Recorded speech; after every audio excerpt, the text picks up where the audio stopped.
Hi students, welcome to Civil Science Simplified. இன்னைக்கு நம்ம என்ன பார்க்குறோம்னா electron configuration using subshells sp d and f.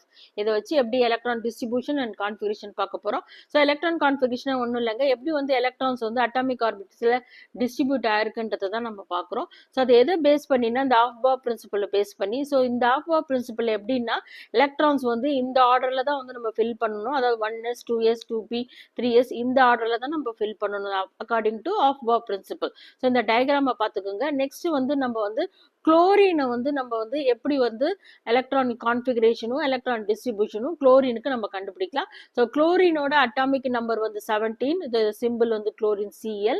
So atomic number 17. So 2n² formula use பண்ணி K shell L shell M ஷெல்லை வச்சு உங்களுக்கு Kல 2 L 8 Mல 7ன்றது உங்களுக்கு தெரியும். தெரியலன்னு ஒரு வீடியோ போட்டிருக்கேன், நீங்க போய் பாருங்க. அதே மாதிரி AsP D and F இதனோட வேல்யூஸ்க்கும் நான் ஒரு வீடியோ போட்டிருக்கேன் பாருங்க. ஸோ எஸ்ஸோட சப்ஷெலுக்கு வேல்யூ வந்து 2 எலக்ட்ரான்ஸ், பிக்கு 6, டிக்கு 10, எஃப் 14. ஸோ இதை வச்சு நம்ம வந்து கண்டுபிடிக்கலாம் எலக்ட்ரான் டிஸ்ட்ரிபியூஷன் ஆஃப் குளோரினுக்கு. ஸோ இப்படி எழுதிக்கோங்க. 1s2 2s2 2p6 3s2 3p6 3d10 இந்த ஆர்டர்ல எழுதிக்கோங்க. அதே மாதிரி 4s2 4p6 4d10 4f14 இந்த மாதிரி இந்த ஆர்டர்ல எழுதிக்கோங்க. ஸோ நான் 4f14ஓட ஸ்டாப் பண்ணியிருக்கேன், ஏன்னா நமக்கு அட்டாமிக் நம்பர் 17 தான். ஸோ அதுக்குள்ளேயே வந்துடும் நமக்கு. ஸோ அதனால நான் 4f14ஓட ஸ்டாப் பண்ணிட்டேன். இப்போ நீங்க கவுண்ட் பண்ணி அதுக்கேற்ற மாதிரி ஆர்டரா எழுதுங்க. ஸோ இந்த ஆர்டர் தான் ஃபாலோ பண்ணணும். நீங்க ஏரோ மார்க்கை நல்லா நோட் பண்ணி பாருங்க, இப்படிதான் வரும் இந்த ஆர்டர். சரிங்களா? இந்த ஆர்டர்ல தப்பு பண்ணிட்டீங்கன்னா உங்களுக்கு ஃபுல்லாவே உங்களுக்கு தப்பாயிடும். ஸோ அதை நல்லா கேர்ஃபுல்லா பார்த்துக்குங்க. அதே மாதிரி 1s2 2s2 2p6 3s2 3p6 இதை கவுண்ட் பண்ணி பார்த்தீங்கன்னா உங்களுக்கு டோட்டல் வந்து 18 வரும். ஆனால் நமக்கு தேவை வந்து 17 தான், ஏன்னா அட்டாமிக் நம்பர் குளோரினுக்கு வந்து 17 தான். ஸோ நமக்கு 17 வர வரைக்கும் நீங்கள் இதை வந்து ஆட் பண்ணி பார்க்கணும்.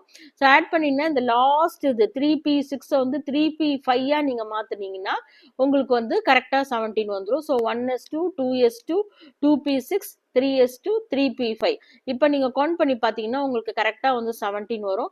இப்போ எனர்ஜி லெவலுக்கு ஏற்ற மாதிரி நம்ம டிவைட் பண்ணிக்கணும். 1க்கு தனியா, அதே மாதிரி 2s2 2p6க்கு தனியா ஒரு லைன் போட்டுக்கோங்க. அதே மாதிரி 3s2 3p5 இதனோட எலக்ட்ரான்ஸ் கவுண்ட் பண்ணுங்க. இங்க எவ்வளவு இருக்கு? 2 இருக்கு.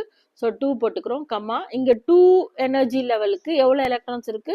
6 7 8. ஸோ 8 போட்டுக்கலாம். அதே மாதிரி நெக்ஸ்ட் வந்து இங்க எவ்வளவு எலக்ட்ரான்ஸ் இருக்கு? 5 6 7. So electron distribution of chlorine பாருங்க 2 8 7. ஸோ நீங்க இந்த மெத்தட்லயும் கண்டுபிடிக்கலாம், 2n² மெத்தட்லயும் கண்டுபிடிக்கலாம். ஸோ இந்த சப்ஷெல்ஸ் யூஸ் பண்ணியும் கண்டுபிடிக்கலாம். ஸோ நைட்ரஜனுக்கு நீங்க கண்டுபிடிச்சு எனக்கு கமெண்ட்ல சொல்லுங்க. பிடிச்சிருந்தா லைக் பண்ணுங்க, ப்ளீஸ் சப்ஸ்கிரைப். தேங்க்யூ.